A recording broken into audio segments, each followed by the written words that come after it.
We've all been there.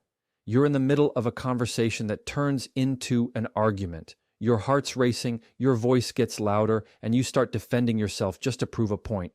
But here's the truth. Most of us don't lose arguments because we're wrong. We lose because we react. The goal isn't to win the argument. It's to protect your peace while holding your ground.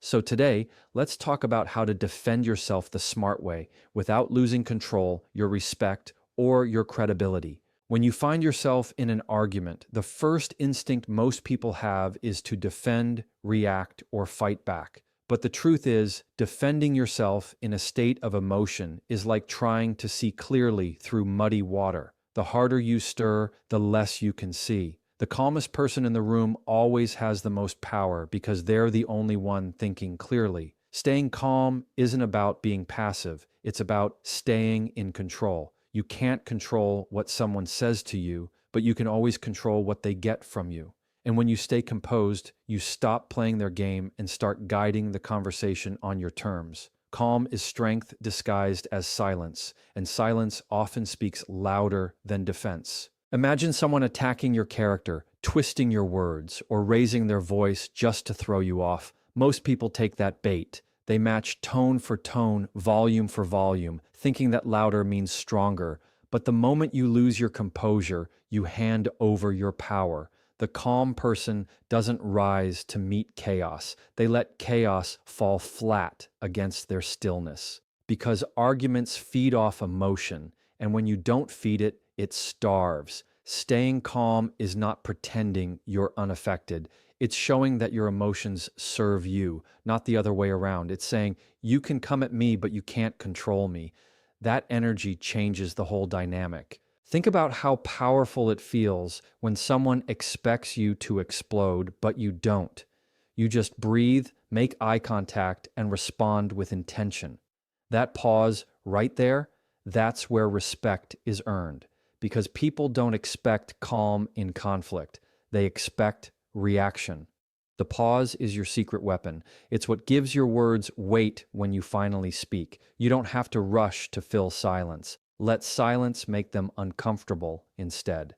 Calmness is contagious. It makes people question their own behavior. It pulls the argument out of the emotional zone and back into reason. And when you control the emotional temperature, you control the direction of the entire exchange. Being calm doesn't mean you don't feel angry or frustrated. It means you choose not to let those emotions take the wheel. You can acknowledge how you feel without letting it dictate your behavior. You can say, I'm not okay with that, or let's take a step back, without shouting. The calm tone doesn't make your message weaker. It makes it clearer. People remember tone more than words, and calmness forces others to listen because it's unexpected. When you react emotionally, your message gets buried under noise. When you stay calm, your message lands exactly where it needs to. It's not about suppressing emotion, it's about mastering it. In moments of tension, your breathing becomes your anchor. When you slow it down, your body tells your brain you're safe, even if your ego wants to fight. That's how you break the cycle of defensiveness. Because defending yourself isn't just about what you say, it's about how you show up. You can say the right words in the wrong tone and still lose the point. But when your calmness leads the conversation, you shift from defense to authority. You become someone who commands attention instead of demanding it. You move from reacting to leading. You don't have to convince anyone of your worth when your composure already proves it. So next time you're pulled into an argument, don't let it pull you out of yourself. Stay calm, breathe, and remember, your peace is not up for debate. You can disagree without disrespect. You can stand firm without raising your voice. You can defend yourself by simply not being moved. Because power isn't in how hard you hit back, it's in how little they can shake you. Calmness is your armor. It's the invisible line that separates reaction from response, chaos from clarity, weakness from strength. And the moment you realize that, you'll stop trying to win arguments and start mastering them. Listening before you respond is one of the most underrated skills in any argument, yet it's the one that separates emotional reactivity from real strength. Most people don't actually listen. They wait for their turn to speak. They're forming comebacks in their head while the other person is still talking, and by the time they respond, they're not answering the person. They're answering their own assumptions. But listening is not about agreement. It's about understanding. When you truly listen, you slow down the emotional pace of the argument and take control of it. You stop reacting to words and start responding to meaning. That single shift can change the tone of an entire conversation because people don't calm down when they feel defeated. They calm down when they feel heard. When you listen first, you show that you're not afraid of what's being said. That alone gives you power because defensiveness always looks like fear. The person yelling wants to pull you into their storm, but when you're listening, you're not fighting their chaos. You're observing it. You're giving them space to empty out their emotion while you're gathering information, reading their tone, and understanding their intent. That's the part most people miss. Listening isn't passive, it's strategic. You're not just hearing what they're saying, you're figuring out what's driving it. And the moment you understand that, you know exactly how to respond. The person who listens owns the rhythm of the conversation. Sometimes, the best defense isn't a strong comeback. It's a simple pause. Let them finish. Let them run out of words. Because once they've said everything they needed to say, they have nothing left to throw. And in that silence, they'll start to notice your calm. That silence speaks louder than your defense ever could. When they expect you to interrupt but you don't, it disrupts their rhythm. They lose momentum, and that's when you gain control. Listening is like taking a deep breath in the middle of noise. It centers you. It allows you to choose a response that carries weight instead of one that carries emotion. And when you finally do speak, your words sound intentional, not impulsive. Listening also helps you see the argument from a different angle. Sometimes what sounds like an attack is actually frustration, fear, or insecurity coming out sideways. If you react too quickly, you'll end up fighting symptoms instead of causes. But when you listen, you can recognize what's really being said underneath the surface. Maybe they're not mad at you, maybe they're hurt, maybe they're not criticizing you, maybe they're asking to be understood. Listening lets you see that layer. It takes maturity to separate what's emotional from what's true, and that's how you defend yourself, not by blocking words, but by understanding them before they hit you. When you listen without reacting, you make the other person feel seen, and that disarms them faster than any counter-argument ever will, because people raise their voice when they feel unheard.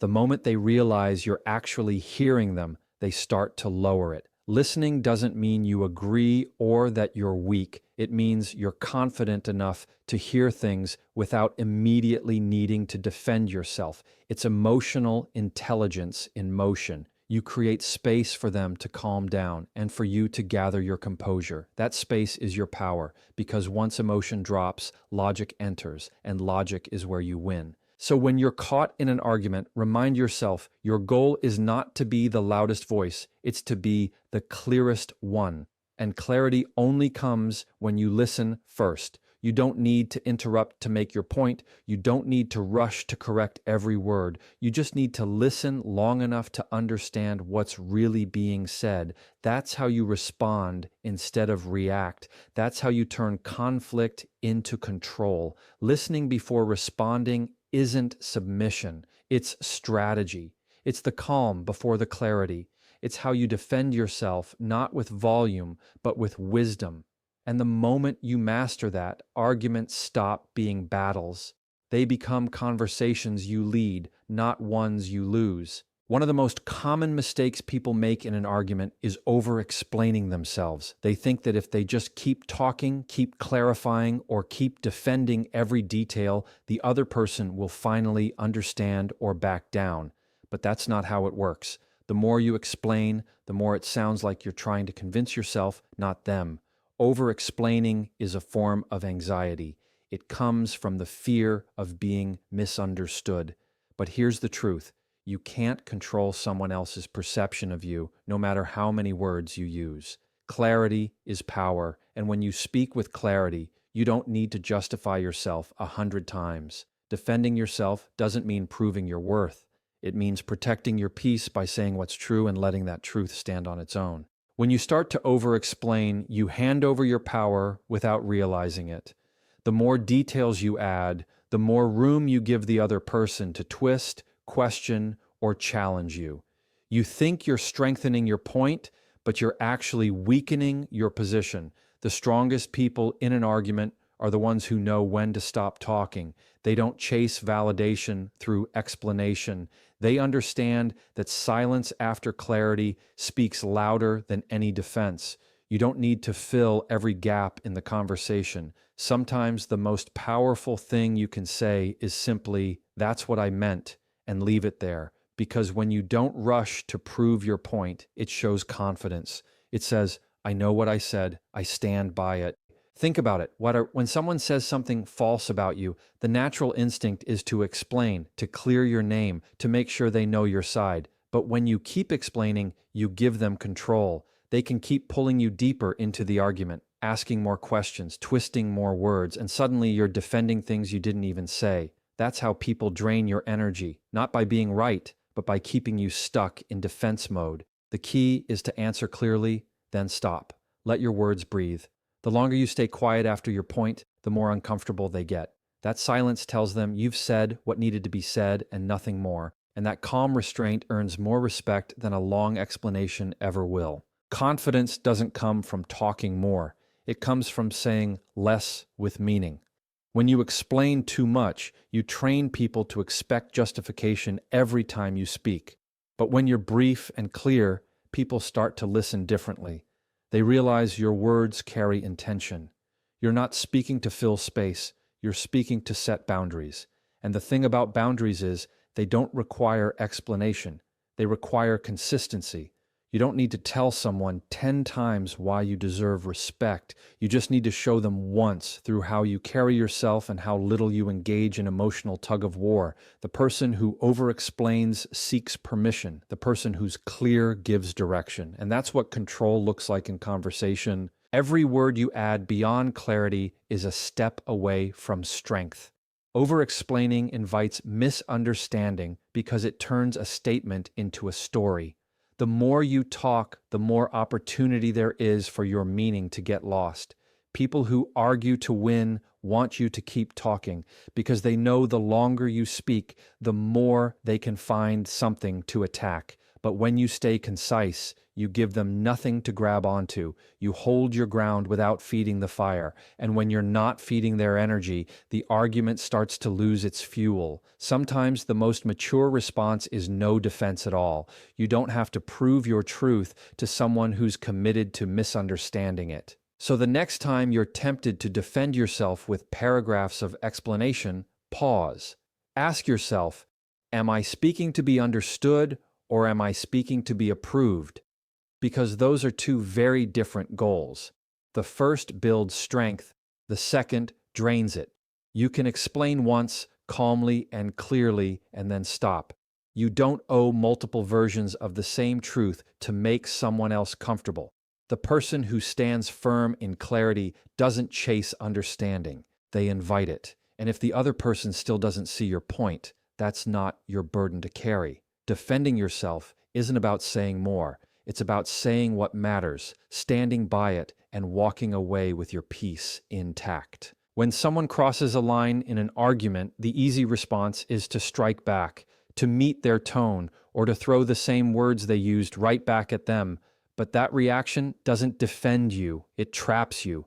The more you blame, the more you lose control. Blame feels like power in the moment, but it's actually an emotional handover. It gives the other person control over your reactions. Boundaries, on the other hand, are strength without noise. A boundary says, this is where I end and you begin. It doesn't attack, it doesn't accuse, it simply protects your peace. You can hold your line without raising your voice. And that's what makes boundaries more powerful than blame. Because when you use blame, you play defense. When you use boundaries, you lead the interaction. Setting boundaries in an argument means being clear about what behavior you will and won't engage with. It means saying, I'm not going to yell, or if you keep interrupting, I'm going to step away. That's not weakness, it's emotional leadership. Boundaries aren't about controlling someone else's behavior. They're about controlling your response to it. You can't stop someone from being disrespectful, but you can stop giving them access to your calm. That's your responsibility. People who use blame focus on the other person's actions. People who use boundaries focus on their own standards. And that's the difference between chaos and control. When you argue from blame, you try to fix them. When you argue from boundaries, you protect you. There's a quiet strength in calmly saying, I don't appreciate being spoken to that way, or I'm not going to continue this conversation until we can both speak respectfully. Those words carry weight because they're not emotional, they're firm. Boundaries don't need volume. They don't beg for understanding. They simply state the limit. And once that limit is crossed, you follow through. That's what makes a boundary real. It's not just a sentence, it's a standard you enforce with your actions. When you do that, you teach people how to treat you without ever having to lecture them. You're not punishing anyone, you're protecting your peace, your time, and your self-respect. Blame, on the other hand, is reactive. It's the part of us that wants to win, that wants to point fingers and make sure the other person feels as wrong as they made us feel. But all blame really does is shift focus away from what matters, your own control. The more time you spend trying to prove who caused the problem, the less time you spend solving it. And in that space, resentment grows. Arguments fueled by blame never lead to resolution. They lead to exhaustion. You end up replaying the same emotional patterns over and over because no one's actually setting limits.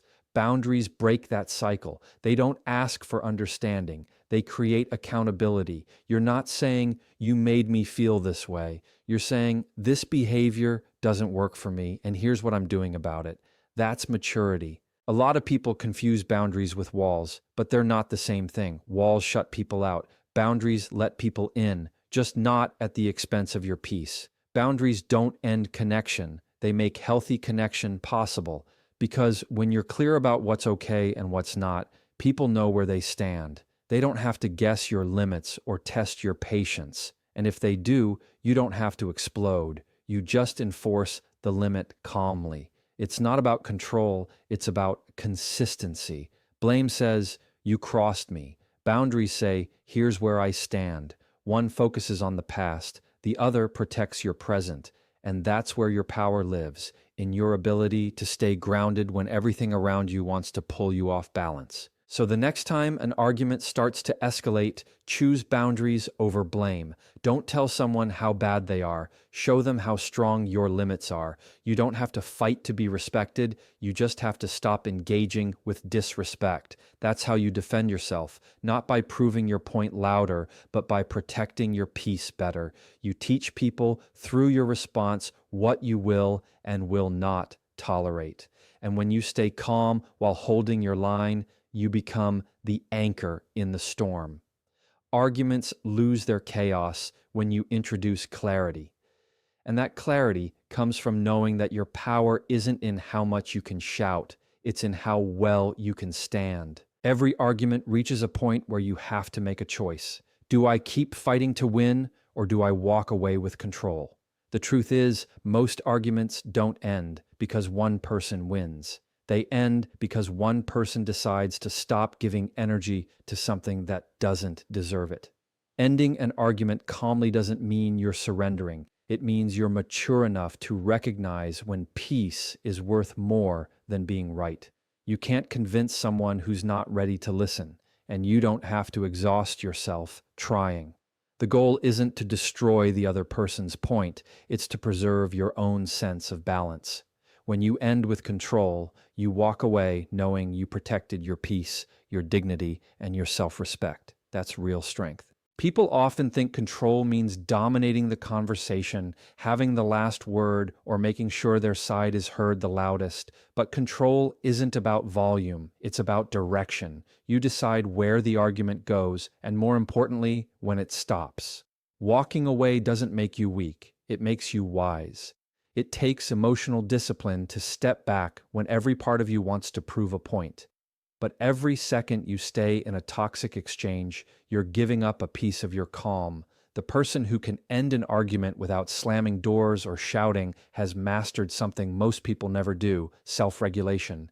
They understand that their peace is not up for negotiation. Ending it doesn't mean you stopped caring. It means you cared enough about yourself to stop drowning in chaos. Control is quiet. It's the deep breath you take before responding. It's saying, "I've said what I needed to say," and leaving it there.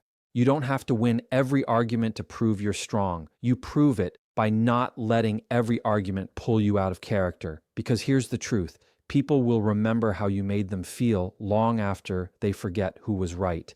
And if you can stay calm, measured, and respectful when things get heated, you not only protect your peace, you elevate the conversation. You show that you don't need to fight dirty to stand tall. You don't need chaos to prove control. You win when you don't lose yourself. Sometimes the hardest part of ending an argument is accepting that closure doesn't always come from the other person. It comes from you.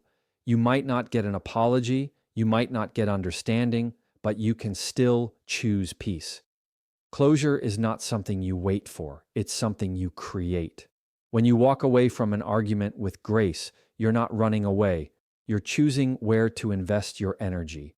You're reminding yourself that not every battle deserves your effort. Some people argue to connect, and others argue to control. You can't change that, but you can refuse to play their game.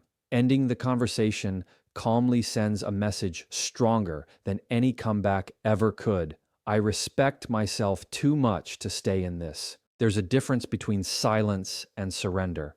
Silence is not weakness, it's strategy. When you go quiet after making your point, it shows discipline. You're not avoiding conflict, you're ending chaos. You're protecting your emotional space. Because continuing an argument past the point of reason doesn't solve anything. It just drains everyone involved. When you stop arguing, you stop fueling the fire.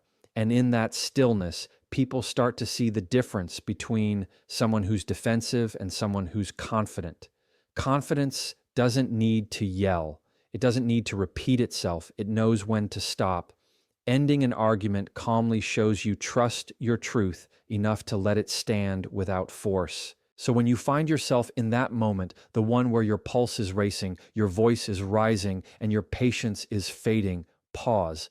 Ask yourself, is this worth my peace? If the answer is no, end it. Walk away with calm authority.